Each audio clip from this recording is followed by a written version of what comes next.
नाज़रीन आदाब, आप देख रहे हैं INN चैनल। मैं हूं शेख अहमद अली। आज की खास बात में हम देखेंगे कई अहम कौमी और बैनुल अक़वामी खबरें। कोरोना का नया वेरिएंट ओमिक्रॉन हिंदुस्तान में भी पहुंच गया है। मुल्क में इसके पहले 2 मरीज कर्नाटक में मिले हैं। इनमें एक की उम्र 46 बरस और दूसरे की 66 साल है। हेल्थ मिनिस्ट्री के जॉइंट सेक्रेटरी लव अग्रवाल ने जुमेरात के रोज इसकी जानकारी दी। उन्होंने कहा कि कोरोना के नए वेरिएंट ओमिक्रॉन के तेजी से फैलने का अंदेशा है।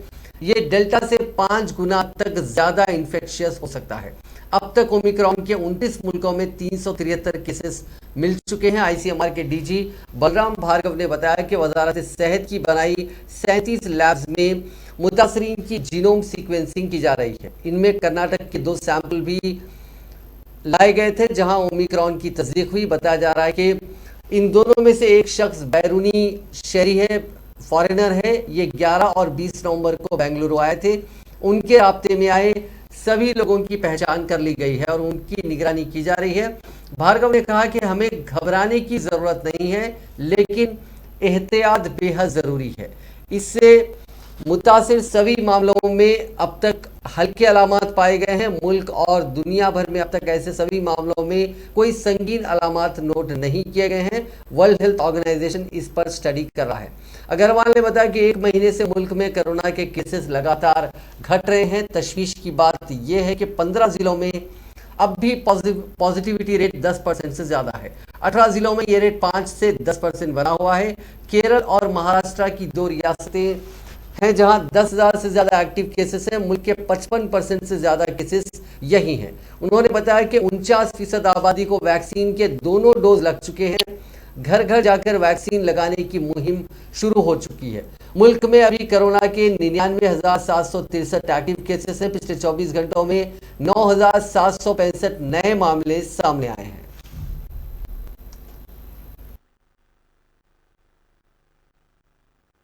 इंस्टाकॉक का एक नेटवर्क हमारे देश में बनाया था, जिसके तहत 37 लैब में हम लोग वेरिएंट डिटेक्ट कर रहे हैं। यहाँ हम आपसे ये बताना चाहेंगे कि पिछले कुछ माह से, अप्रैल से देश में जो डोमिनेंट म्यूटेशन हमने देखी है वह डेल्टा वेरिएंट और AY सभी ने जो डेल्टा का वेरिएंट है वही है।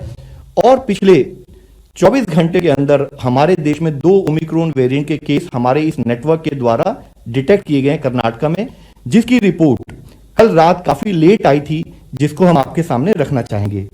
और वह जो 2 केस हैं उनके बारे में हम बताना चाहेंगे कि उसमें से एक केस 66 साल के एक मेल हैं, दूसरा केस 46 साल के एक मेल हैं। और जैसे कि हमारा प्रोटोकॉल है, ना कि हमारे इंस्टाकॉग नेटवर्क ने उसको समय पर डिटेक्ट किया, बल्कि as a protocol, as a practice जो हमारी कॉन्टैक्ट ट्रेसिंग की पद्धति भी शुरू हुई है। और जितने उनके प्राइमरी कॉन्टैक्ट्स हैं और जितने सेकेंडरी कॉन्टैक्ट हैं उन सबको ट्रेस कर लिया गया है और उन सबकी टेस्टिंग करके उनको एज पर प्रोटोकॉल हम कोऑर्डिनेट कर रहे हैं। इंस्टाकॉक का एक नेटवर्क हमारे देश में बनाया था। दुनिया भर में कोरोना के केसेस में इजाफा देखा गया है। पिछले 24 घंटों में दुनिया भर में कोरोना के 7,39,117 नए मामला दर्ज हुए। इसी दौरान 8,769 अफराद की मौत हुई। इस इजाफे के बाद दुनिया भर में कोरोना से मुतासरीन का आंकड़ा 26,39,87,862 हो गया, जबकि अमवात की तादाद बढ़कर 52,45,883 हो गई। अब भी दुनिया भर में 2,04,87,834 अफराद का कोरोना का इलाज जारी है। इसी दौरान ओमिक्रॉन वेरिएंट के खतरे के बीच ब्रिटेन हुकूमत ने फाइजर, बायोएनटेक और मॉडर्ना से 11,40,00,000 वैक्सीन डोज खरीदने का ऐलान किया। अगले 2 साल में हुकूमत वैक्सीनेशन ड्राइव को बढ़ाने पर जोर दे रही है। हुकूमत ने मॉडर्ना वैक्सीन के 6 करोड़ डोज और फाइजर बायोएनटेक के 5,40,00,000 डोज ऑर्डर किए हैं। ब्रिटेन ने अगले 2 महीने में 18 साल से ऊपर के सभी लोगों को तीसरा डोज देने का टारगेट रखा है।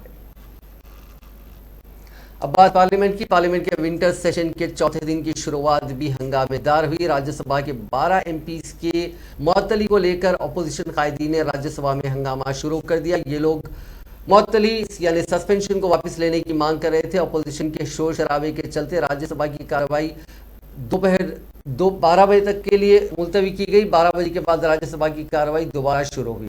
राज्यसभा के चेयरमैन वेंकैया नायडू ने एमपीज के मुअत्तली को आज फिर सही ठहराया। उन्होंने कहा कि ऐवान की कार्रवाई चलने दी जाए, सस्पेंशन कोई पहली बार नहीं हुआ है। नायडू ने साफ कर दिया है कि सस्पेंडेड एमपीज के माफी मांगे बिना मुअत्तली रद्द करने पर गौर भी नहीं किया जाएगा। तृणमूल कांग्रेस ने 12 एमपीज के मुअत्तली समेत दीगर मुद्दों पर राज्यसभा से वॉकआउट किया। वहीं कांग्रेस, एनसीपी, आरजेडी, टीआरएस और आईयूएमएल ने महंगाई के मुद्दे पर राज्यसभा से वॉकआउट किया। लोकसभा में कोरोना के मामले पर चर्चा हुई। इस बहस में ये बहस रूल 193 के तहत की गई। शिवसेना एमपी विनायक रावत ने लोकसभा में कोरोना पर बातचीत की। रावत ने पीएम केयर्स के तहत मिले वेंटिलेटर्स की क्वालिटी पर सवाल खड़े किए। उन्होंने कहा कि जो वेंटिलेटर्स दिए गए उनमें से 60% बेकार पड़े हैं। वहीं मरकजी वजीर सेहत मनसुख मांडविया ने मुल्क में वबा की मौजूदा हालात और नए वेरिएंट ओमिक्रॉन से निपटने पर उठाए गए कदमों की जानकारी दी। वजारत सेहत ने वजीर सेहत ने आज लोकसभा में national institute of pharmaceutical education and research amendment bill 2021 भी पेश किए।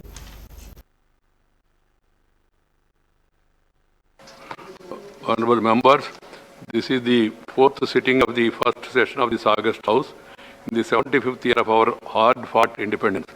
The House could not transact any business during the last 3 days. People of India gave themselves the Constitution of India that stipulated democracy as the instrument of nation building as per the dreams of freedom fighters and visions of the makers of the sacred Constitution. The Constitution cast a huge responsibility on the legislatures and elected representatives of the people. Since I can't go public with my anguish in any other day, please sit down. You can't dictate and disrupt the chairman. I public with my anguish. Since I can't go the public with anguish or any other way, we have heard the real of the opposition also. Please sit down. Yeah. The only platform to share my anguish and thoughts is to speak in the House. Some of the respected leaders and members of this House, in their wisdom, choose to describe the suspension of 12 members as undemocratic. I have struggled to understand if there was any justification in that kind of narrative being propagated, but could not. The latest suspension is not the first time to have happened. Such a suspension of members, starting in 1962, happened on 11 occasions till 2010. Further to a motion moved by the government of the day, where all of them were undemocratic. If so, why it was resorted to many times? The rules of procedure and conduct of business in the Council of State clearly provides for the suspension of members for disrupting the proceedings of the House and for misconduct lowering the dignity of the House under Rule 255 and 256. The reason for the latest suspension were in the public domain, and the Minister of Parliament Affairs gave reasons while moving the motion for suspension on the first day of this. I hope the entire country is watching what is happening. I don't want again to recall those forgettable acts of misconduct during the last monsoon session and that laid ground for the latest suspension. While calling this suspension undemocratic, both within and outside the House, not even a word is being said about the reasons given for the suspension, the disdainful conduct of some members during the last session, which I have categorically called as acts of sacrifice on the day of last session. Unfortunately, a message is sought to be sent that our sacrilege of the House is democratic, but action against such sacrilege is undemocratic. I am sure the people of the country would not buy these new norms of democracy. Honorable members, there were suspensions in the past. Some of them were revoked prematurely because the errant members regretted their acts of misconduct in the House. I am deeply pained to know that from media reports of categorical refusal to express any regret for the act of misconduct during the last session led to this round of suspension. Then what is the way forward? You don't want to regret your misconduct, but insist on revoking the decision of this August House taken as per the due procedure laid under the rules of the House. Does this amount to upholding the principles of democracy? Leader of the House has stated in his House that revocation of suspension could be considered if the concerned express regret for what was done in the House during the last session. Deputy Chairman has urged both the sides to talk it out and do the needful to move forward to enable normal functioning of the House. As it is human to err and also human to make amendments. One cannot refuse to amend the insist on glossing over the wrongdoings. Suspensions either in the past. Congress के साबिक सदर राहुल गांधी ने ऐवान बाला राज्यसभा के 12 अरकान की मुअत्तली के खिलाफ जुमेरात को पार्लियामेंट के कैंपस में मुसलसिल तीसरे दिन भी धरना दिया और कहा कि मोदी हुकूमत बुज़दिल है, इसलिए वो किसी के साथ इंसाफ नहीं कर सकती। कांग्रेस लीडर ने कहा कि हुकूमत पार्लियामेंट में अपोजिशन के सवालों से डरती है, इसीलिए वो किसी भी मामले पर बहस करने से भागती है। उन्होंने कहा कि हुकूमत ने ज़राअत एक्ट को मनसूख करने की तजवीज़ पर बहस से बचने के लिए पार्लियामेंट को काम करने की इजाज़त न देने पर ऐवान बाला राज्यसभा में अपोजिशन के 12 मेंबरान पार्लियामेंट को मुअत्तल किया। हुकूमत पर पार्लियामेंट में बहस से गुरेज करने का इल्जाम लगाते हुए राहुल गांधी ने ट्वीट किया कि सवालों से खौफ, सच्चाई से डर, हौसले से डर। जो हुकूमत डरे वो सिर्फ नाइंसाफी ही करती है। बीजेपी रुकन पार्लियामेंट वरुण गांधी ने जुमेरात को एक बार फिर मुलाजिमत और पेपर लीक पर अपनी हुकूमत पर सवाल उठाए। उन्होंने कहा कि पहले तो सरकारी मुलाजिमत नहीं मिलती और कुछ मौके मिलते हैं तो पेपर लीक हो जाते हैं। उन्होंने सवाल किया कि हिंदुस्तान के नौजवानों को कब तक सब्र करना होगा। पीलीभीत से बीजेपी रुकन पार्लियामेंट वरुण गांधी किसानों की तहरीक, लखीमपुर खेरी वाक़े जैसे इश्यूज पर अपनी ही पार्टी की हुकूमत पर लगातार सवाल उठा रहे हैं। वरुण गांधी ने जो ताज़ा ट्वीट किया है उसमें लिखा कि पहले तो कोई सरकारी मुलाजिमत नहीं है, कोई मौका आता है तो पेपर लीक हो जाता है। अगर आप इम्तिहान देते हैं तो सालों तक उसका रिजल्ट नहीं आता, तो ये किसी घोटाले में रद्द हो जाता है। 1,25,00,000 नौजवान 2 साल से रेलवे ग्रुप डी इम्तिहान का इंतजार कर रहे हैं। फौजी भर्ती के साथ भी ऐसा ही है। हिंदुस्तान के नौजवानों को कब तक सब्र रखना चाहिए। इतवार को पेपर लीक होने के बाद यूपी टीईटी 2021 को रद्द करना पड़ा था। उन्होंने पेपर के रोज ट्वीट किया था कि यूपी टेट इम्तिहान का पेपर लीक होना लाखों नौजवानों के मुस्तकबिल के साथ खिलवाड़ के बराबर है।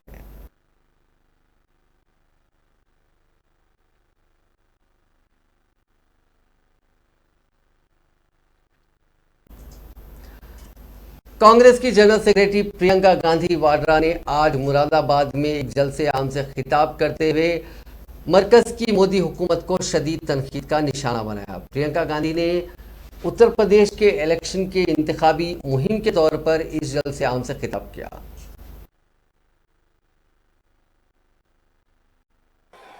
आपके शहर ने मेरे परिवार को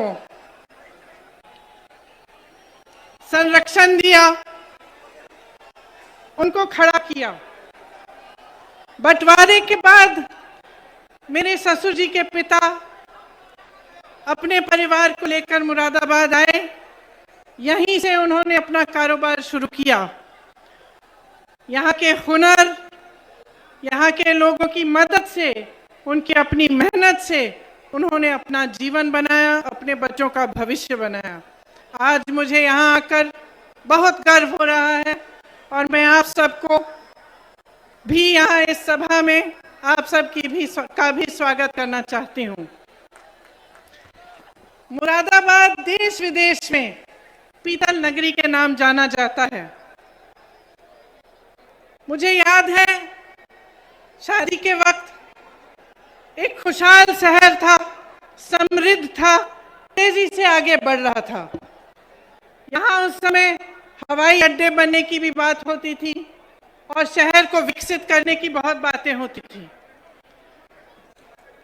उस समय ये सब हो क्यों पाया? क्योंकि आपके हुनर के साथ साथ, व्यापारियों के मेहनत के साथ साथ, मजदूरों के मेहनत के साथ साथ आपको के पास एक ऐसी सरकार थी जिसने आपका समर्थन किया, जिसने आपको आगे बढ़ने के लिए, आपको विकसित बनाने के लिए मदद किया।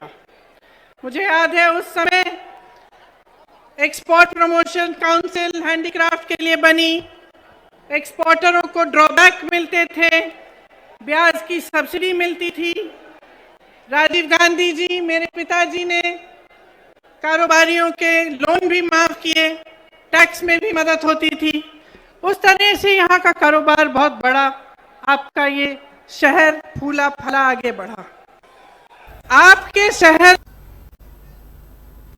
अक़लियती उमूर के मरकजी वजीर मुख्तार अब्बास नकवी ने कहा है कि मोदी हुकूमत के दौर में आज़मीन हज के कोटे में सबसे ज़्यादा इजाफा हुआ और इंडोनेशिया के बाद हिंदुस्तान से सबसे ज़्यादा आज़मीन हज को जाते हैं। ऐवान ज़ेरी लोकसभा में वक्फे सवालात के दौरान एक ज़मीनी सवाल का जवाब देते हुए मुख्तार अब्बास नकवी ने जुमेरात को कहा कि हज के लिए सऊदी अरब जाने वालों को वहाँ जो भी प्रोटोकॉल है उस पर अमल करना होगा। उन्होंने कहा कि सिर्फ कोरोना के पेश नज़र एम्बार्केशन पॉइंट्स को कम किया गया है। कोरोना से पहले 21 एम्बार्केशन पॉइंट्स थे जिन्हें कम करके अब 10 कर दिया गया।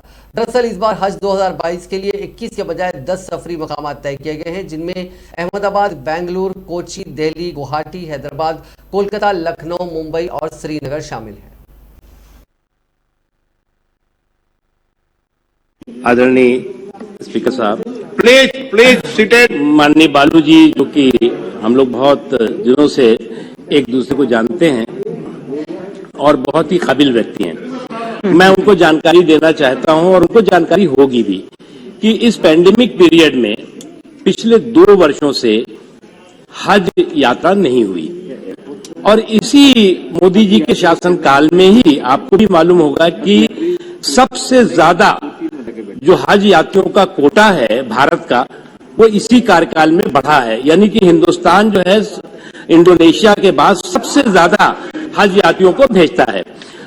पैंडेमिक पीरियड में क्योंकि 2 वर्षों से हज यात्रा नहीं हुई, इसको लेकर के कि इस वर्ष हम लोगों ने उम्मीद जगाई हुई है कि इस बार हज यात्रा हो।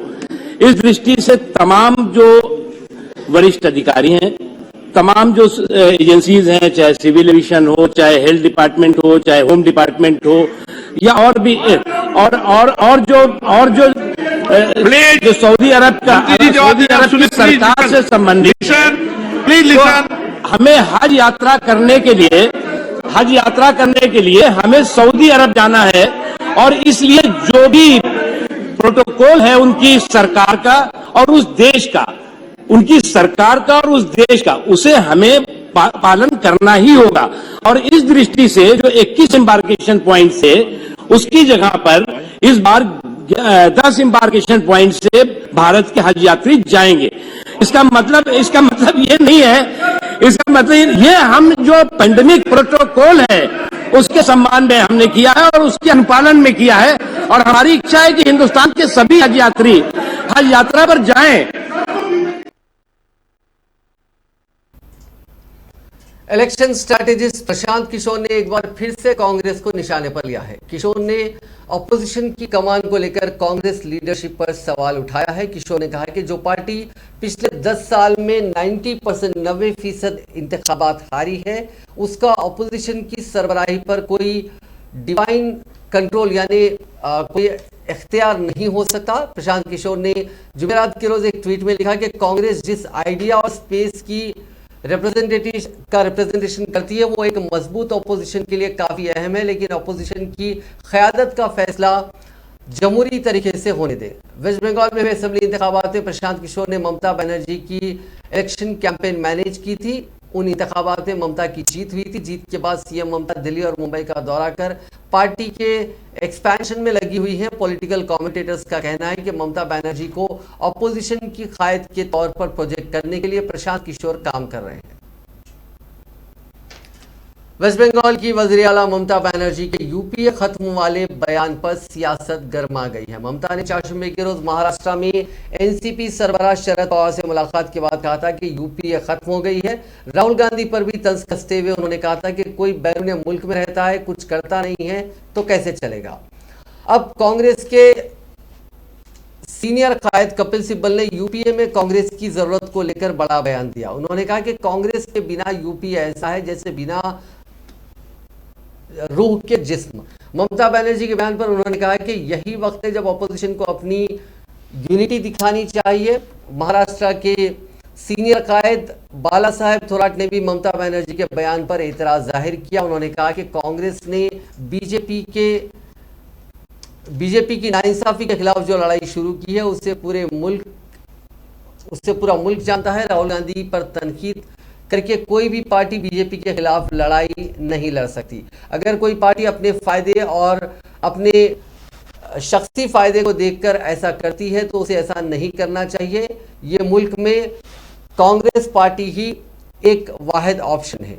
वहीं कांग्रेस कायद अधीर रंजन चौधरी ने ममता बनर्जी के बयान पर तीखा जवाब दिया। उन्होंने कहा कि ममता बनर्जी को क्यों नहीं पता है कि यूपीए क्या है। ममता को लग रहा है कि पूरा मुल्क उनका नाम जप रहा है। हिंदुस्तान का मतलब बंगाल नहीं, बंगाल में ममता ने जो फिरकावाराना खेल खेला है अब वो उजागर हो रहा है। कांग्रेस के सीनियर कायद गुलाम नबी आजाद ने कहा है कि उन्हें नहीं लगता कि अगले लोकसभा इंतखाबात में कांग्रेस 300 सीटें जीतेगी। जम्मू कश्मीर के पुंछ में एक रैली को खिताब करते हुए उन्होंने कहा कि पार्टी को अभी इतनी ज़्यादा सीटें मिलने की उम्मीद नहीं है और वो इस हालत में नहीं है। जम्मू कश्मीर के साबिक वज़ीर आला गुलाम नबी आज़ाद ने आर्टिकल 370 पर अपनी चुप्पी को सही ठहराया। उन्होंने कहा कि सिर्फ सुप्रीम कोर्ट जहां मामला पेंडिंग है और मरकजी हुकूमत ही इसे बाहर कर सकती है। बीजेपी की क़यादत वाली नरेंद्र मोदी हुकूमत ने आर्टिकल 370 को बर्खास्त किया था, इसीलिए वो इसे बहाल नहीं करेगी। अगर मैं आपसे कहूं कि मैं उसे वापस लाऊंगा तो ये झूठ होगा। गुलाम नबी आज़ाद ने कहा कि मैं आप लोगों को खुश करने के लिए उस बारे में नहीं बोल सकता जो हमारे हाथ में ही नहीं है। मैं आपसे कोई झूठा वादा नहीं करूंगा। आर्टिकल 370 की बात करूं, यह सही नहीं होगा। आर्टिकल 370 को हटाना या उसकी बहाली का इख्तियार लोकसभा में अक्सरियत वाली हुकूमत के पास है। उन्होंने कहा कि हुकूमत बनाने के लिए 300 एमपीज़ की ज़रूरत है। मैं ये वादा नहीं कर सकता कि 2024 के इंतखाबात में हमारे 300 कायद जीत कर पार्लियामेंट पहुंचेंगे। मुझे अभी ऐसा नहीं लगता कि हम अगले इलेक्शन में 300 सीट जीत पाएंगे। कांग्रेस कायद ने कहा कि इस वक्त वज़ीर आला बनना उनके लिए कोई मायने नहीं रखता, ना ही मैं यहाँ इलेक्शन की मीटिंग करने आया हूँ। मैं यहाँ आज सिर्फ आप लोगों से मिलने और आपकी परेशानियाँ जानने के लिए आया हूँ।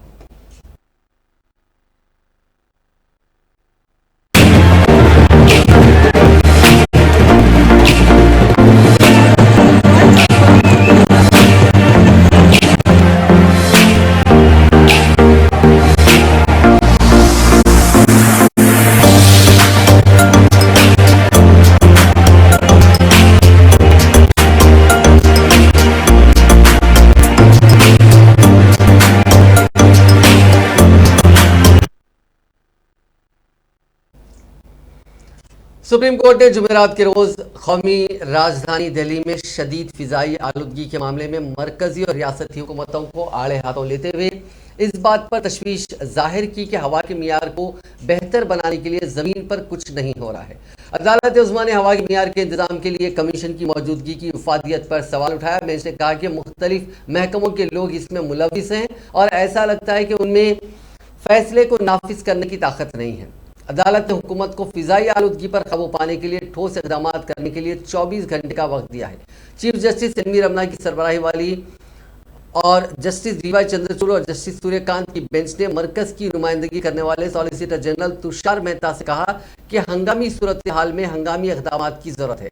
अगर चीज़ें काम नहीं कर रही हैं तो आपको तख्लीकी सलाहियतों से काम लेना होगा। फिजाई आलूदगी पर काबू पाने के इक़दाम के हवाले से चीफ जस्टिस ने कहा कि हमें कुछ गैर मामूली करना होगा। हम आपकी ब्यूरोक्रेसी में तकनीकी सलाहियतों को नाफिज या मुतासिर नहीं कर सकते। आपको कुछ इक़दाम करने होंगे।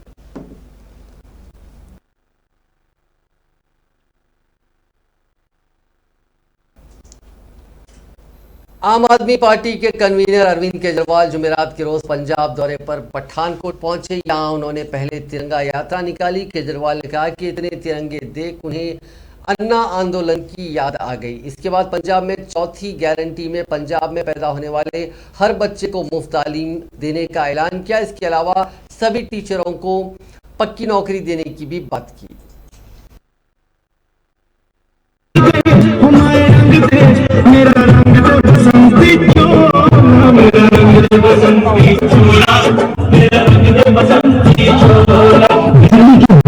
मुख्यमंत्री अरविंद केजरीवाल आज के बीच पहुंच चुके हैं।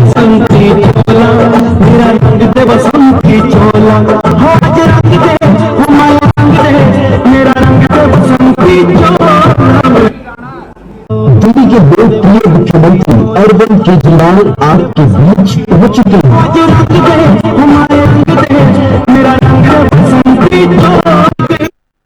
पंजाब में 24 लाख बच्चे, गरीबों के 24 लाख बच्चे सरकारी स्कूलों में पढ़ते हैं। सरकारी स्कूलों का बुरा हाल है। गलत तो नहीं कह रहे, सरकारी स्कूलों का पंजाब में बुरा हाल है। इनको ठीक करना चाहिए, नहीं करना चाहिए? जैसे दिल्ली में ठीक हुए, पंजाब में भी स्कूल ठीक होने चाहिए, नहीं होने चाहिए? तो मेरी आज पहली गारंटी है, पंजाब में पैदा होने वाले हर बच्चे को फ्री और अच्छी शिक्षा देना पंजाब सरकार की जिम्मेदारी होगी। पंजाब सरकार की जिम्मेदारी होगी। पंजाब में जो बच्चा पैदा होगा उसको अच्छी शिक्षा, शानदार शिक्षा, सबसे अच्छी शिक्षा और फ्री शिक्षा देना पंजाब सरकार की जिम्मेदारी। इसके लिए जितने भी स्कूल बनाने पड़ेंगे, नए स्कूल बनाने पड़ेंगे, हम स्कूल बनाएंगे।